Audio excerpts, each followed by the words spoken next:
Is your local drug dealer running a scam? What would you do if you were walking down the street and you saw two girls start to levitate in midair? And then we travel to East Tennessee State University. Boys and girls, we're going back to school. Or should I say, back to ghoul. Today on Dead Rabbit Radio. We're going to talk about ghosts if you weren't clear on that. Today on Dead Rabbit Radio.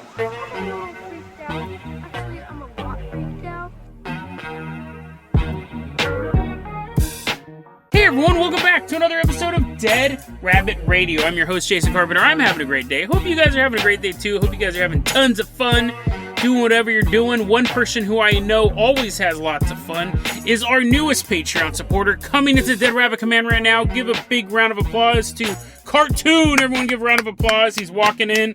He's two-dimensional. Cartoon, you're going to be our captain, our pilot this episode. You guys can't support the Patreon, I totally understand. Just help spread the word about the show. Really helps out a lot. Tell your friends, tell your family. That helps the show grow. Now, Cartoon, let's go ahead and toss you the keys to the Dead Rabbit Dirigible. We're going to leave behind Dead Rabbit Command. We are headed all the way out to a local coffee shop. I guess we could have walked probably, but here we go. Cartoon is flying us in the Dead Rabbit Dirigible, just a couple blocks. We are that lazy. And we're going to jump out, use a little rappelling lines. We're going to walk in. So we're walking into this coffee shop, a.k.a. your neighborhood drug dealer. Caffeine's a drug. Everyone knows this. That's not what this segment is. I'm not blowing the lid off of the caffeine is a drug conspiracy. I have a question, and this is a legitimate question, and you guys may know this. I believe the coffee shops are running a scam. Here's the scam. When you walk into pretty much any coffee shop, especially the independent coffee shops, Starbucks, not so much, but independent coffee shops, they will always be festooned with the artwork of a local artist. And underneath the paintings, there's price tags. You know, it'll say like, Bertram's belt. And it's a picture of a belt on some guy named Bertram. It has a little title, has a little price tag. Have you ever known anyone through all of recorded human history, find me an example of this like in Pompeii, they're like stuck in the ash, frozen in this pose. Has there ever been a piece of art purchased from a coffee shop ever? Ever. I've actually been in a couple coffee shops and I'm not a big art guy, like having art on my walls. Like I prefer movie posters or cursed paintings. That's pretty much where it's at for me. But some people like art. Some people like having like a picture of like a tulip or, I don't know, a picture of a kid running through a field or whatever. But that's a photo they took. They're hunting humans. They're like, this was my favorite hunt of all. You have this stuff, right? But I've seen some like art at coffee shops that was kind of sexy, right? And I would be like, that's kind of in between a cursed painting and a movie poster. Something, a sexy lady, a sexy painting of a lady. But I never bought it, right? I never bought it. What I'm saying is, even if, whether or not it's like a sexy lady or like a photograph of Mount Hood or just like a painting of a tulip, no one ever buys it. Have you ever been getting coffee or like some guy's like, I'd like 1 pound of those beans and a cup of coffee. And then, you know what? How about this $400 painting? He like gets it off the wall and he like puts it down on the counter. Here's my scam. Here's what I'm thinking. That coffee shops know that no one is ever going to buy this artwork. And the artist is either hoping that someone will buy it, someone will see it, or just wanting the exposure, because then it's kind of like you're in an art gallery. But what's really happening is the coffee shop is getting free decorations. The coffee shop is getting, their walls look beautiful and it's constantly changing and it's a nice conversation piece. People are like, whoa, can you believe someone's charging $400 for that painting? All it is a tulip. You have this stuff going on. The coffee shop doesn't have to ever buy paintings. They constantly have a revolving thing of art and they know no one's ever going to buy the art. So this is my theory. Again, I don't know if it's true. I might get inundated with emails and YouTube comments saying, oh no, I purchase art. My name's Snooty McGee, and I purchase art, you heathen, and when I buy it at a coffee shop. But I can't imagine every independent coffee shop you go into has artwork.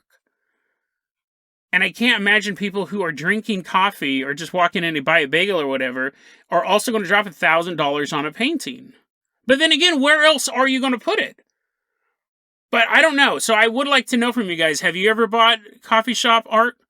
Have you ever made coffee shop art? You're like, Jason, it's not coffee shop art. It's art that is placed in a coffee shop. But you know what I mean.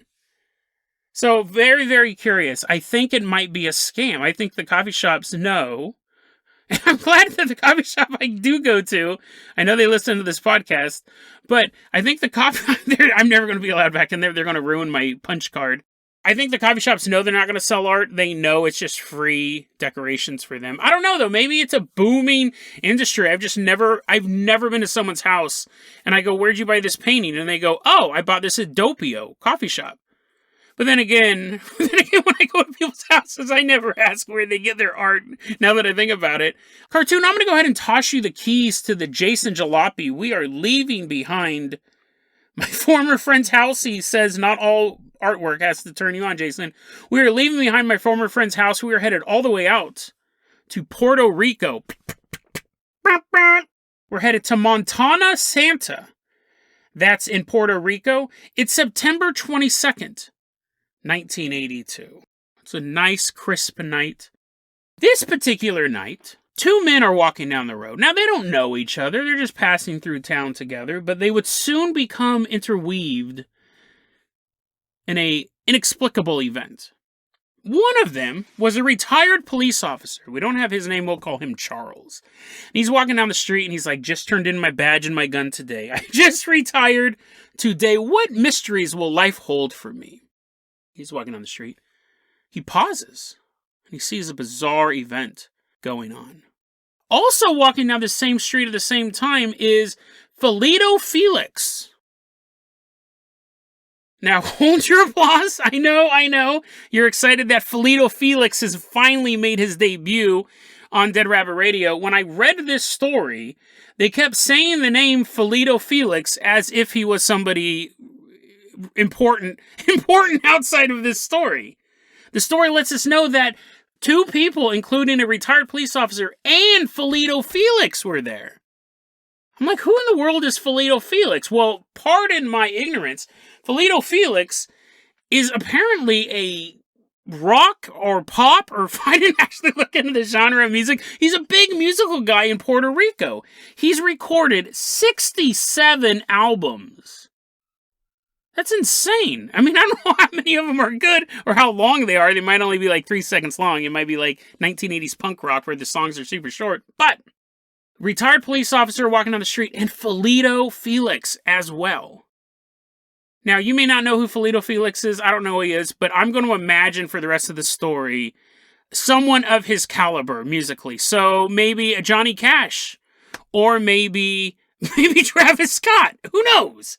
Who knows? Whoever your icon is. But, or you can just imagine a guy named Fabio Felix and a retired police officer. What do we name him, Charles? Are walking down the street and they see two girls standing on a street corner. Migdalia Cintron and Ida Rivera. They're standing on the street corner and they're surrounded with a whirlpool of multicolored lights. Multicolored lights surrounding these girls. And then, like, that's one thing, right? You just figure maybe they just came from a rave. Maybe they have little flashlights and stuff like that. Multicolored lights surrounding these girls. But to Fabio and Charles, they also see a look of panic, of fear on these girls' faces. So they don't know what's causing the lights, and they don't know what's disturbing the girls. But then they know they have to do something when the two girls begin to levitate off the ground. Whoa, we're floating, one of the girls said. The other girl was speechless. She couldn't think of anything to say. Charles, who gave up his badge and his gun, but never gave up his fighting spirit, starts charging towards the girls. And so does Fabio. He's right behind the police officer. And they get to these two girls, and they're going to grab him, right? What would you do if you saw someone floating? They're not going to walk up and be like, well, golly, what are you doing 3 feet off the ground? If you saw someone who was scared floating away, you're going to want to, you would instinctively want to grab them. I actually had the maintenance man over at my apartment the other day to fix an outlet, and he was like, I'm not shutting off the electricity, I just want to get this done. And he's like taking out an outlet and sparks are shooting. I'm like, ah! And I made sure I stood far enough away from him so if he electrocuted himself, I wouldn't instinctively reach out to grab him. Because we have a tendency to reach out and grab people in need. If the person in need is smoldering, don't touch them. And he's alive. He's alive, but yeah, I stood far enough away that if I saw him go, ugh, I wouldn't instinctively grab him. So these people are the real heroes. They're running towards fight. I'd go the other direction. I'm like, too spooky. I don't want to grab a floating person. They're running towards these 2 hovering girls who look terrified. I mean, if they look like they were having a good time, you'd be like, go nuts, ladies, fly away. But they look terrified. And when Fabio and Charles got there, they both got shocked like they hit some sort of force field, and they fell down. The 2 girls are still hovering there, and Fabio gets up, dusts himself off. He released another album while he was on the ground. He's ready to go again. Same thing with Charles, and they're going to try to grab these girls again. And Fabio said that they had to force their way, like, it almost felt like a force field, like some sort of power repelling them from the girls, but they're fighting it. They're going to grab these girls. And as he's reaching towards them, he sees a feminine outline standing next to the girls. It's not like just a rabbit. It's not like a sexy silhouette. He just sees something, a very recognizable female form. But as he's looking at it, it starts to morph into a 3-foot-tall man with broad shoulders and a slightly larger, but not gray alien large, but a slightly larger than human, bald head. He had large, narrow eyes, pointed ears, and was wearing a tight-fitting beige outfit. And Fabio was looking at this little man, and the little man looks up at Fabio and realizes that his true form is now being seen. As they're making this eye contact, Fabio and Charles are able to grab the girls and begin to pull them back to Earth. Only a couple feet up in the air. But again, when you're levitating against your will, 1 foot is too tall.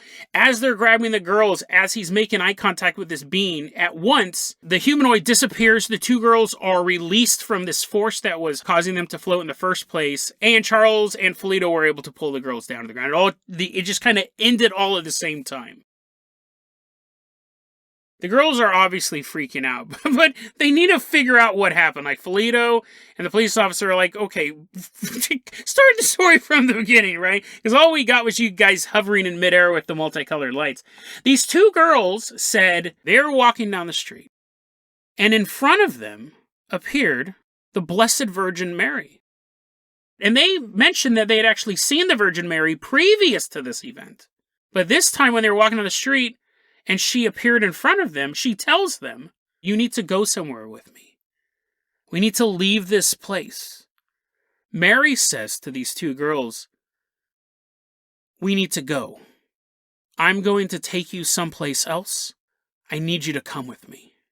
And she grabs the girls. And the girls immediately begin to experience visions. They see a beautiful destination. And the night sky opens up. It's like a path ascending through the heavens. They can see the road that they're going to go down and the amazing place they will end up. But they don't want to go. So they become panicked. Even though they're seeing this lush paradise, they don't want to go, and they're becoming fearful. And the Blessed Virgin Mary, holding both of them, starts to lift them off the ground and take them down the path into the cosmos. And that is when Fabio and Charles saw them surrounded in the multicolored lights. Now, when Fabio first got to the scene, that feminine outline he saw, to him, it was the silhouette of the Blessed Virgin Mary. It was a very, very recognizable shape to that icon. That's what he saw, and then he saw it morph into this little 3-foot tall man with the pointed ears. Crazy, fascinating story. It was originally reported in Milenio X, which is a magazine. It's a Spanish-speaking magazine, UFO magazine. It's written by Jorge Martin. And I got it from ThinkAboutItDocs.com. That website is back up, thankfully. It's a great, great website. ThinkAboutItDocs.com, I got it from them. Cover a lot of this super obscure stuff. And this dovetails. We did an episode, it was the end of season 14, I think it was, episode 711. Can demons disguise themselves as holy icons? And it was about it was 3 girls. I think that story took place in the Soviet Union. 3 girls were outrunning the Virgin Mary as she was chasing them down a hill. And that was a weird one, but here we have that episode. I go, well, did she have any malicious intent? Like, where she was chasing them, but was she trying to, like, cook them into a stew? We don't know. This one, she's actively kidding. And really the question goes is that it wasn't the Blessed Virgin Mary in the first story or this one. The question is, can forces of darkness disguise themselves as holy icons? So it was a demon pretending to be this person. And this one, we have that transmorgification. We have that image of the Blessed Virgin Mary becoming this little man. And he doesn't fit into the gray alien trope just from the pointed ears and the size of the head. Elfling? Who knows? Demon in training? He hasn't got his hooves yet? Who knows? Creepy story because it goes back to that thing. And now we have even more evidence that yes. And a lot of you people emailed me and on YouTube said, yes, here are verses from the Bible. Here are other stories where holy figures were just a deceptive camouflage for a darker spirit.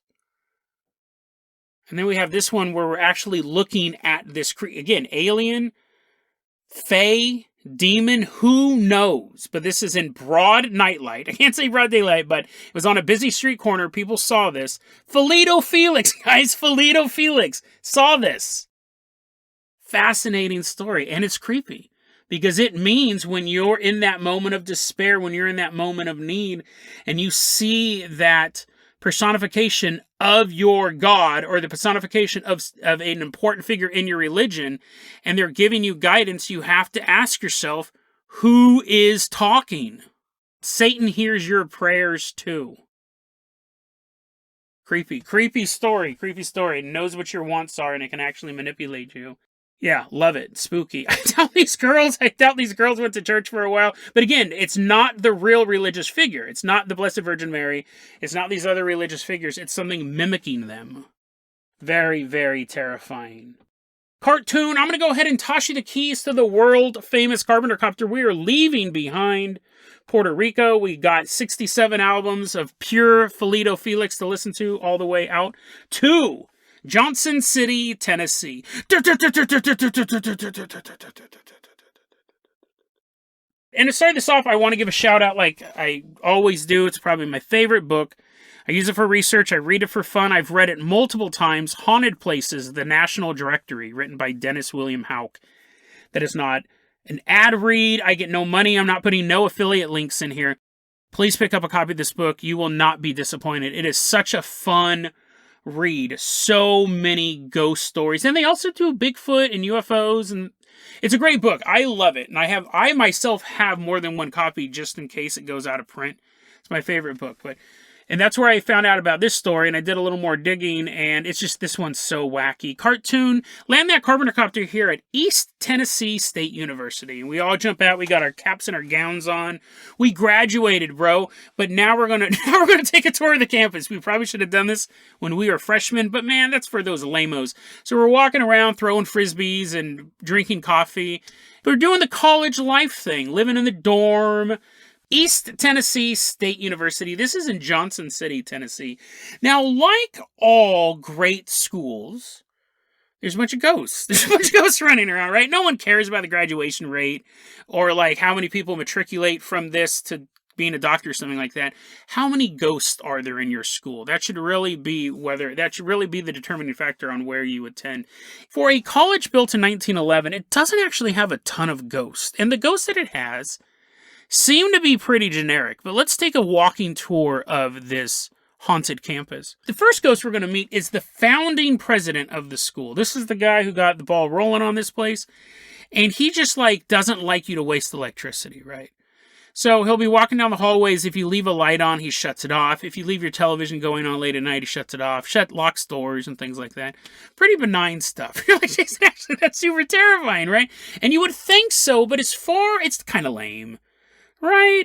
Like, sure, you want to save electricity, but you're a ghost, bro. You're a ghost. You can float anywhere. You can, like, I don't know. What was my idea last time I would go to the sports arena and mess with all the football games? But no, he's just shutting off lights. That's kind of lame. So on the ghostometer, on the world famous Dead Rabbit Radio ghostometer, we're going to give that 2 haunts out of 10. It's cool that you exist. It's cool that you've pierced the mortal veil and are now back among the world of the living, but you're not doing much with it. So 2 out of 10 boos. There's also the ghost of this English teacher. Oh, she loves Shakespeare. She loves Shakespeare so much that she taught it, right? You thought there was a twist there? You thought she was going to become the ghost of Yorick? She loved Shakespeare so much that she taught it, but in the 1970s, she just couldn't handle it anymore. She's like, oh wait, Shakespeare totally sucks. I've wasted my entire life. And she kills herself. And so her ghost is floating around. And now, here's the thing. It would be super awesome if the ghost is like quoting Shakespeare. Is like, half noth you got a dish towel. And you're like, oh, you're right, I don't. Thanks, dead English teacher. She's floating around school. She's helping people out in Shakespearean ways. Right? That would be kind of cool. She's helping like young lovers talk to their parents so they don't kill themselves. Pantaloons dancing in midair. That'd be awesome. She haunts a painting. The painting of her dad. And the reason why they know the daughter haunts the painting of her dad is when you walk by this painting, the eyes are girl eyes. They're I don't know if they have like big, comically large eyelashes, but apparently they're feminine-looking eyes, and when you walk past the painting, they stare at you. Now, on the boo-o-meter, on the world-famous boo-o-meter, I would actually give that a 4 out of 10 boos, just for originality. I mean, it's not super original, actually. I've seen it in every episode of Scooby-Doo. But you don't really see many ghosts in real life and you inhabit the painting of their dads, right? Just for that, it gets a couple extra stars, but it doesn't do anything. It's not like you're walking by and the ghost jumps out and scares you. Also, maybe the dad just had feminine eyes. We don't know. But the reason why I wanted to talk about this, I didn't want to just talk about generic ghosts, and I didn't even write down their names or the locations where they haunt. I was like, whatever. I wanted to talk about this because this has one of the most unique ghost stories I've come across. I've been racking my brain, and I've been thinking, I don't think there's anywhere in the lore that states that this has happened before. Cooper Hall. That's where we're going at right now. Cooper Hall, it used to be the Carter House, as in George and Mayetta Carter.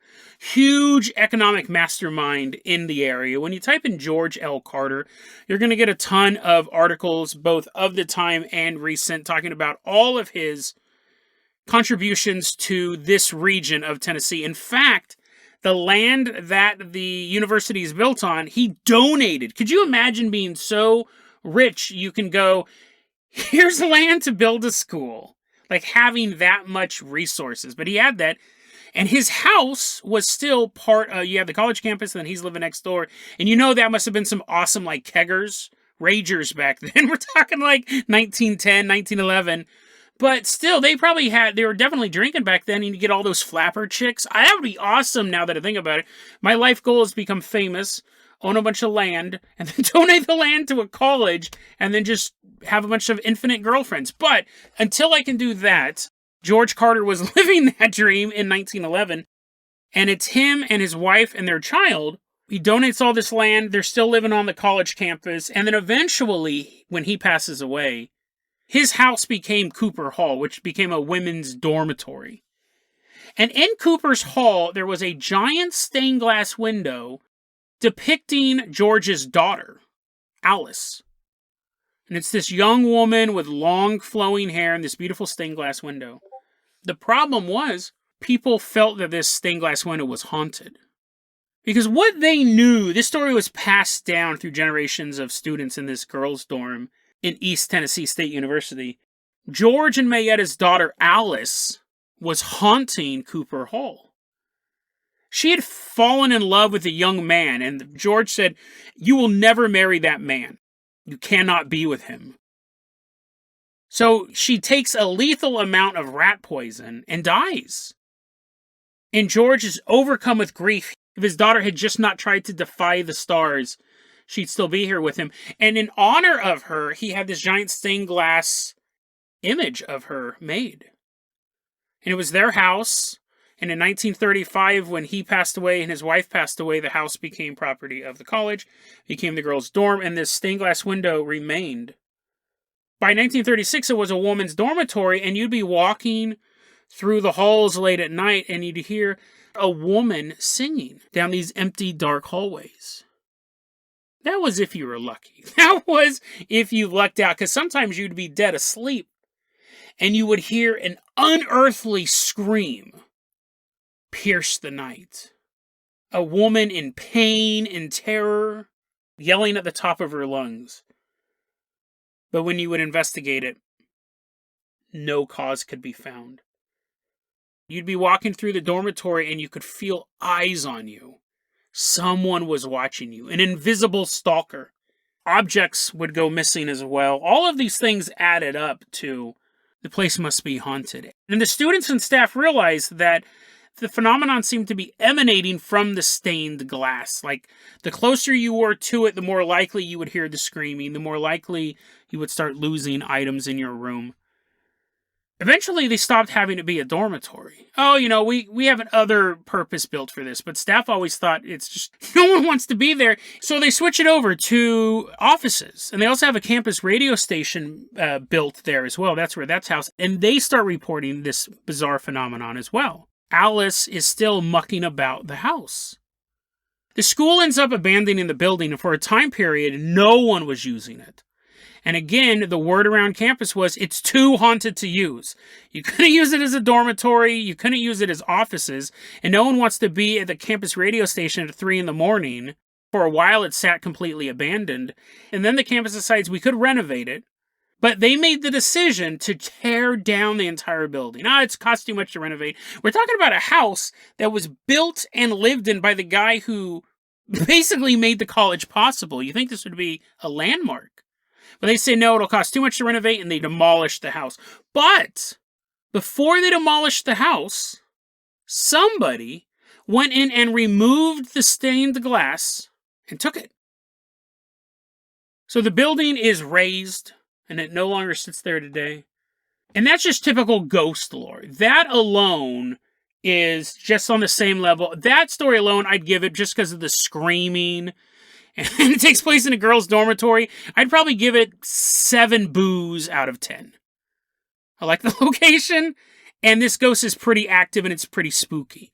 What makes this, on a scale of 1 to 10, an 11. I have not come across any story like this before. This episode's probably going to run a little long because I haven't really scratched the surface on this, but I want to hammer this home. There was a local historian there in Johnson City. His name is Ray Stahl. He wanted to write about the haunting of Cooper Hall. Just like a fun puff piece, probably. And he starts digging into this, and he finds out Alice isn't real. Now, I'm not saying the ghost stuff never happened, because that did. People reported that. But George and Mayetta never had a daughter. They had one child, a son, named James Walters Carter. But according to accounts, they didn't want a son. They wanted a daughter. They wanted a daughter so bad, they raised James as a girl. It could have been they just wanted a girl and just kind of left it at that. It could have been that they raised him as a girl. We don't know if he was trans, like it was his decision. That's why I'm not using that terminology, because what it seems like is it was out of his control. His parents wanted a girl. We have no evidence that this is something that he desired of himself.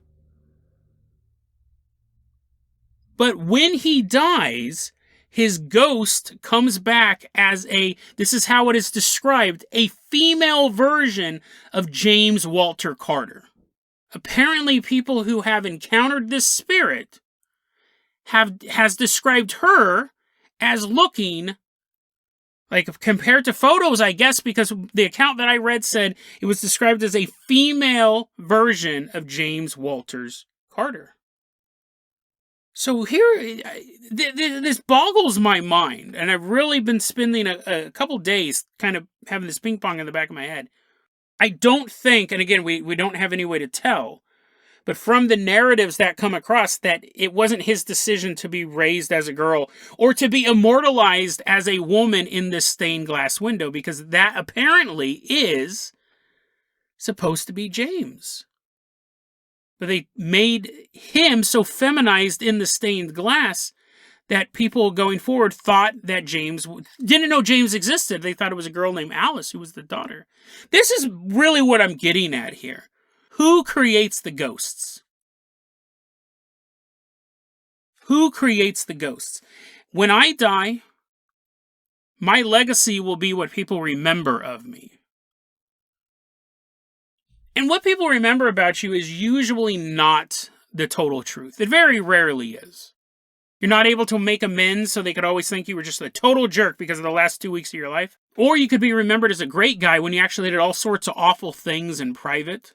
Or you could have been a horrible person, but people just want to remember you as a good person because since they were your associates, they want to think of themselves as good people and they hung out with a good person. They don't want to think about all the horrible things they know you did because then that implicates them. There are all sorts of things, but who creates the ghost? Because when I die, the memories of me are my image.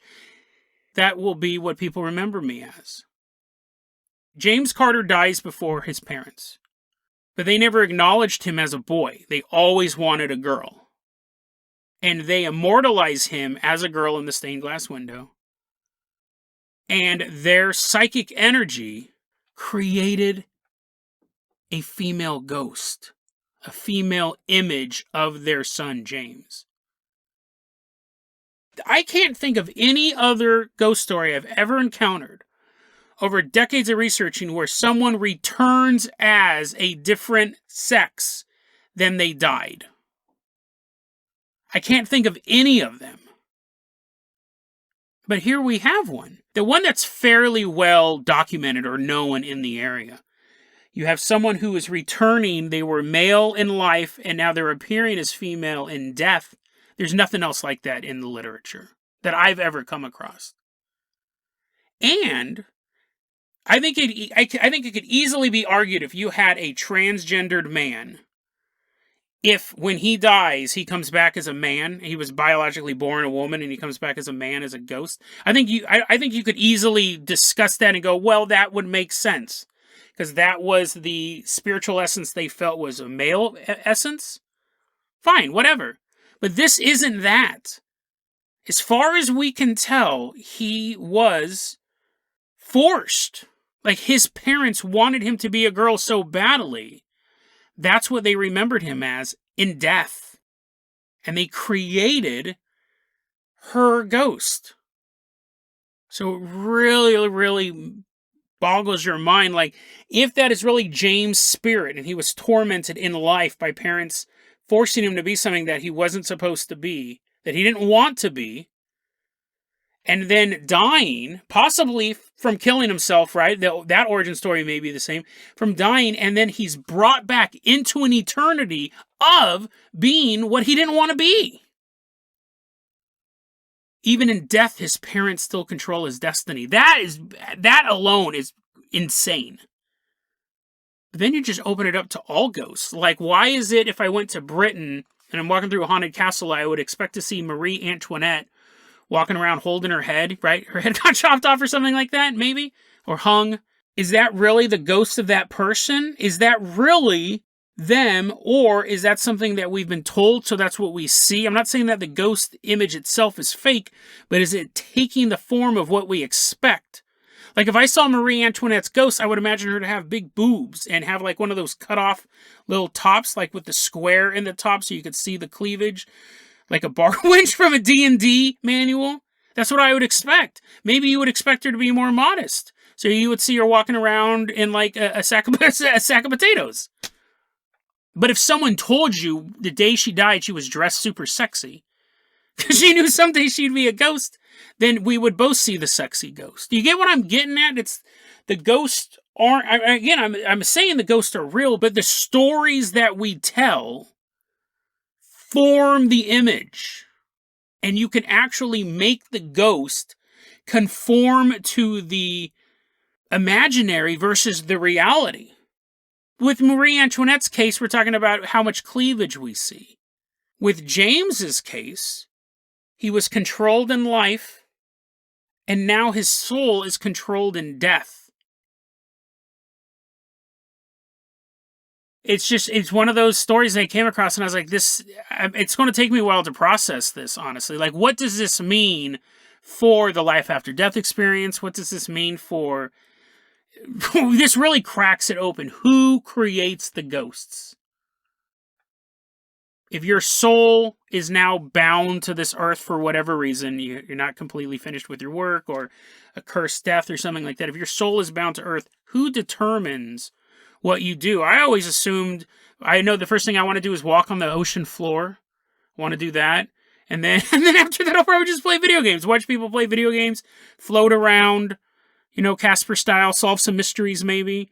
But what if a bunch of chowderheads want to imagine me like stuck in a Home Depot? I'm stuck in like the rotary saw section. Like that's not good, right? Who controls the ghosts? Who determines where your soul spends eternity? Or even more importantly, what your soul is. How you act, how you feel, what you look like. Will that be the true representation of you, untethered from all mortal bounds? Or will it depend on how people remember you? Who creates the ghosts? It's a question I didn't even know we had to ask until we took a little trip to East Tennessee State University.